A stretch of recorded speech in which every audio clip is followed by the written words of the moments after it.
Et bonjour à tous, aujourd'hui multi-avis, un peu dans la guerre, avec Hell and High Water, Pearl Harbor et The Sting. Des bons films, globalement.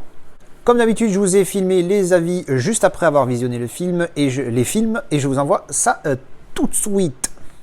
Alors je viens juste de terminer de me refaire, techniquement de donner une seconde chance à Pearl Harbor, que j'avais vu à l'époque et que j'avais pas du tout aimé. Et j'avais même noté sur IMDb 2 sur 10 pour te dire à quel point je l'avais pas aimé. Moi qui pensais que j'avais mis 4, en fait non, j'ai mis 2.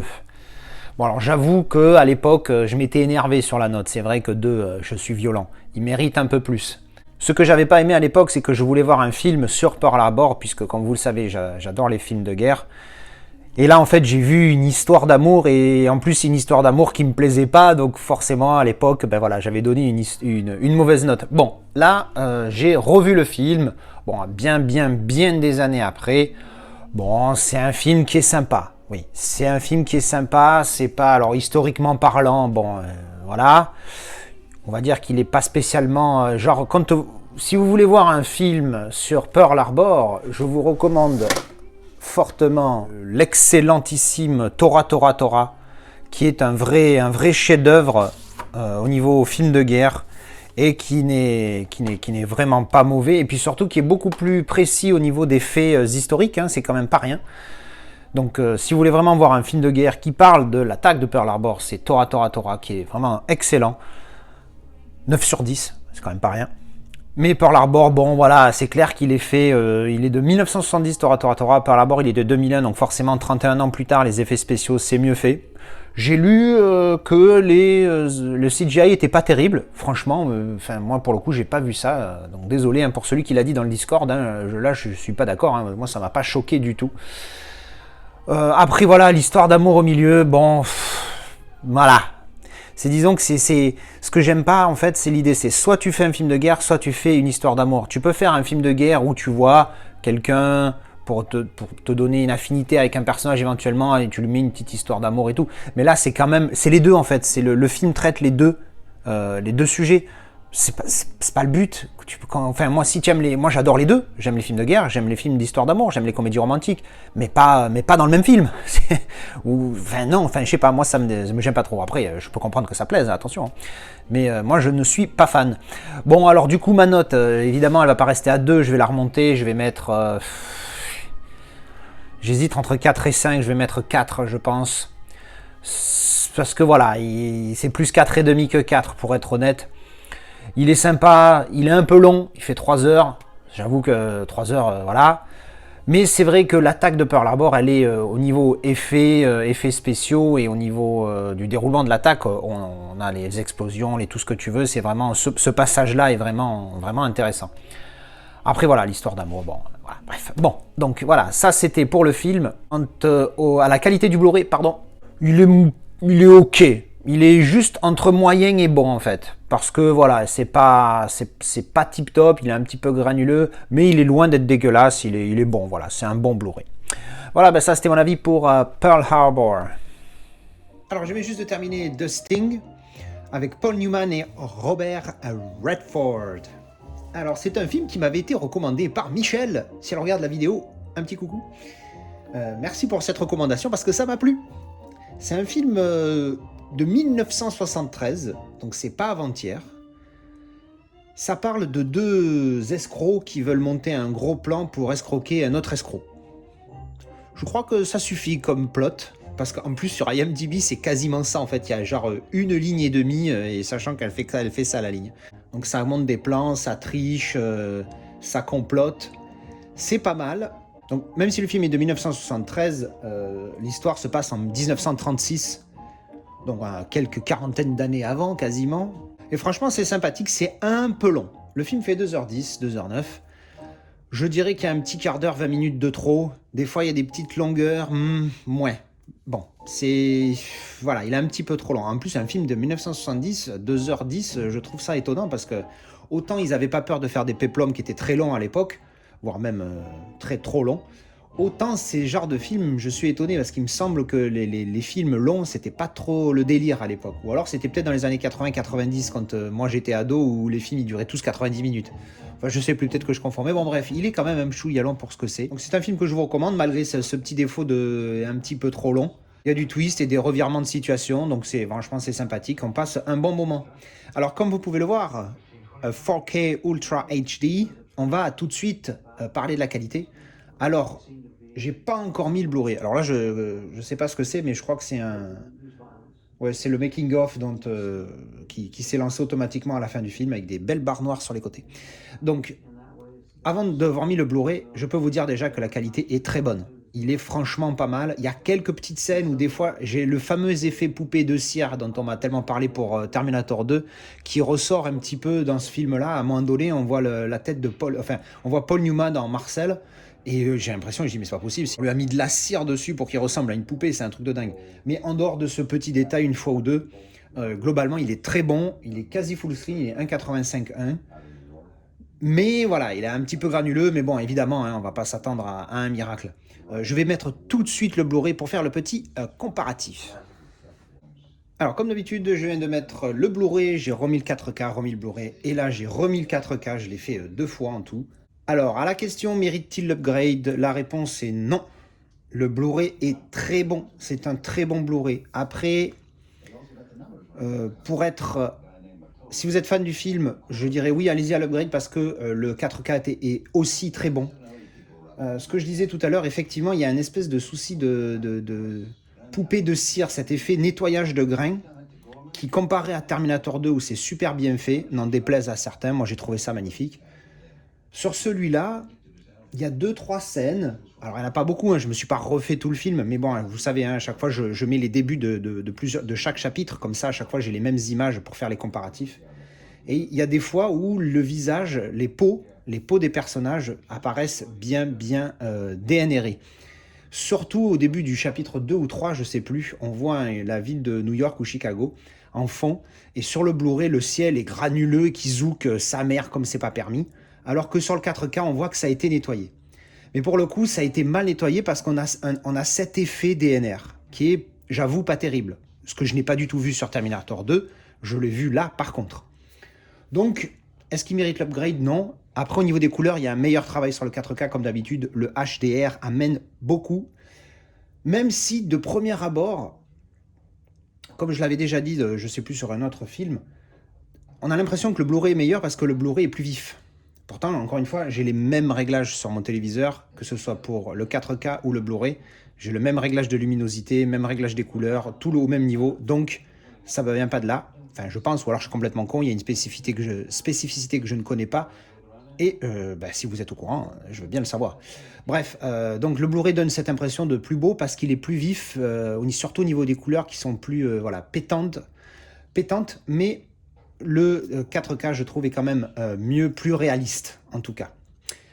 Eh bien voilà, c'était mon petit comparo. Est-ce qu'il mérite l'upgrade? Non, mais un très bon 4K, un très bon Blu-ray. J'ai pas précisé tout à l'heure ma note. Je pense que je vais mettre 7 parce que c'est un bon film qui m'a bien plu. Donc voilà, 7 sur... c'est un petit 7, j'avoue, c'est un petit 7. Mais il m'a bien plu et je le recommande si vous ne le connaissez pas.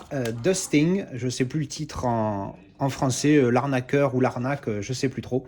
Ah oui, petite mention spéciale, il y a l'acteur qui joue Quint dans Jaws, qui fait un des gars, un des mafieux. Et quand je l'ai vu, j'ai fait « Ah merde !» Et il joue magnifiquement bien.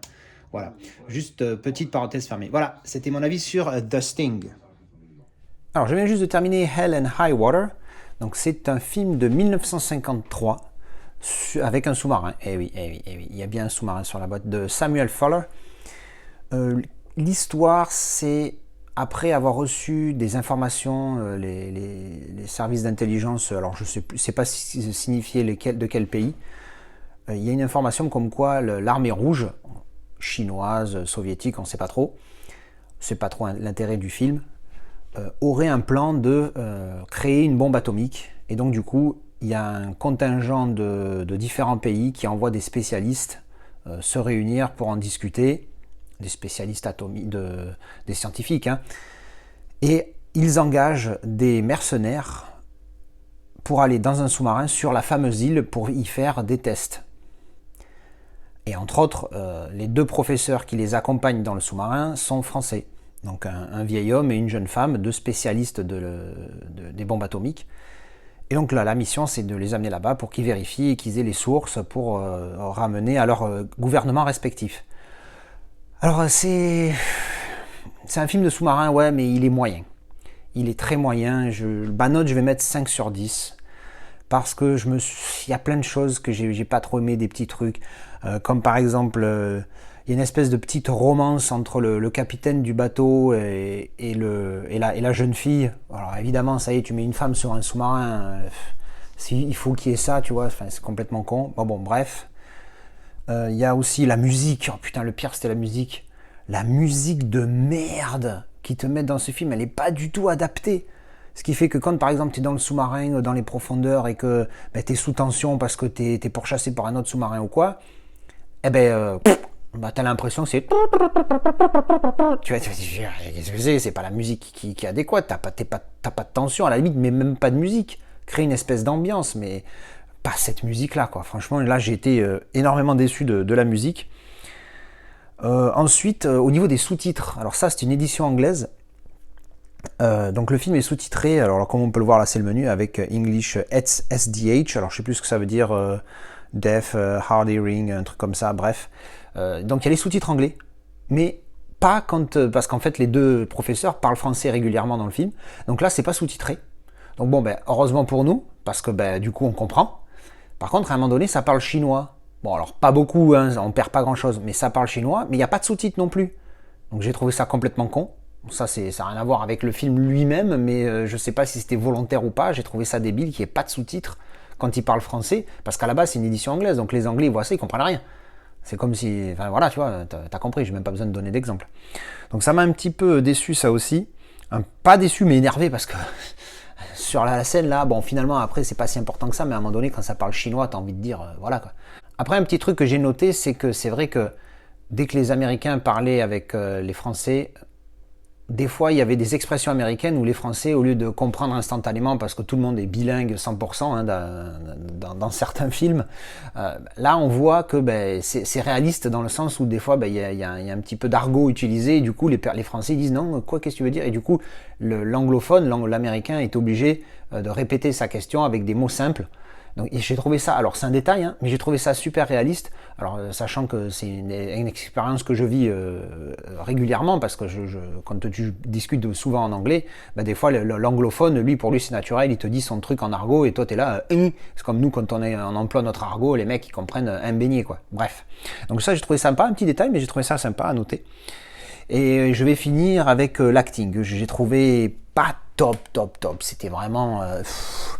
c'était pas nul, mais voilà, tu vois, j'ai pas trouvé ça top. Globalement, je suis déçu, ça reste un film sympathique, il est pas spécialement long, il fait quoi, 1h35, un truc comme ça.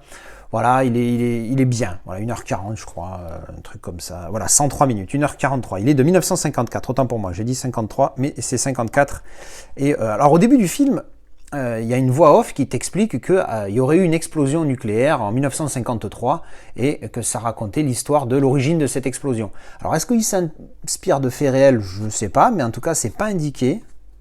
Voilà, c'est le petit texte qui est ici en parle.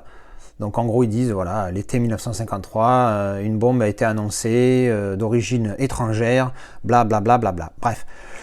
Donc voilà, je ne sais pas si ça tire de fait réel. Alors sympa le petit booklet à l'intérieur, avec un visuel interne sur le Blu-ray, c'est bien, ça change sur la marée, pardon, ça change des trucs habituels. Voilà, j'ai trouvé sympa, assez classe pour le coup, avec le petit livret, avec l'affiche, je pense, originale, hein, après bon voilà. Et voilà, du petit texte dedans, sympathique. Ça c'est la fameuse jeune femme qui joue dans le film, belle femme hein, au demeurant. Donc après, alors oui, j'ai une mouche qui m'emmerde là, putain. J'en peux plus là, elle se met derrière le téléviseur avec l'ambilight, elle est comme une folle, on dirait qu'elle est en boîte de nuit. J'en peux plus. Celle-là, elle doit être bien au chaud, elle s'amuse. Bref. Je vais dire un mot sur la qualité. Alors comme vous avez pu le voir, si vous avez fait attention quand je l'ai tourné tout à l'heure, spécial Blu-ray édition, et en tout petit il y a marqué 4K Restoration by 20th Century Fox. Donc restauration 4K par la 20th Century Fox. Donc effectivement, pour un film de 1954, nom de Dieu, waouh, j'ai été bluffé. Alors, il n'est pas parfait, loin de là, mais 1954, ils ont fait un beau boulot. Hein. Alors, à la fin tout à la fin du film, il y a une petite affiche, il y a marqué message amical. Si vous copiez ce film illégalement, vous réduisez les chances de voir d'autres films comme ça être remasterisés. C'est pas exactement les mots qui étaient employés, mais grosso modo, c'est ce que ça voulait dire.